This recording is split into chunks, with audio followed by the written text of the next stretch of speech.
Continuing from the last episode, as I mentioned to everyone over a year ago, I said that 2025 would be the inaugural year for freelancers. Now, after this year has passed and 2025 is behind us, have you noticed that our traditional jobs and positions are shrinking? The boundaries are becoming blurred, and people increasingly need to take on more roles? For example, being both a designer and a content creator, or a teacher and a writer, and so on. These combinations actually mark the beginning of a systematic approach to freelancing.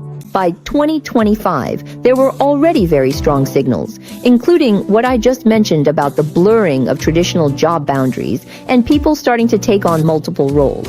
By 2026, this trend will become even clearer. It's not something that young people have created by being competitive. In fact, it's the entire society that has pushed things to this point. AI, large language models, big data, platform economies, and organizational costs are all contracting, all forcing us to shift from a job-based mindset to a skills-based mindset. So the question now is no longer whether you want to become a freelancer, but rather when your career form is already being forced to become more flexible, can you actually support this freedom? Many people think that freedom means things will be easy, but in fact, it's just the opposite.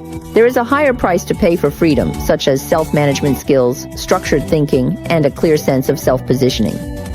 That's why I say that true freelancers are never those so-called unorganized and unplanned people.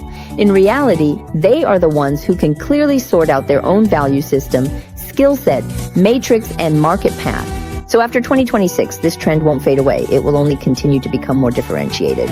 Some people, for example, due to anxiety, panic, or resistance to change, like those with earth signs in astrology, may find themselves in this state, losing their rhythm and becoming marginalized by the times.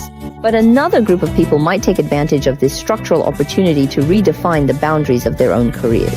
So if we can understand the things that have happened this year, case by case, scene by scene, we'll realize that the first year of the freelance era is actually just the beginning. In the next 10 years, each of us must learn to become a systematic individual.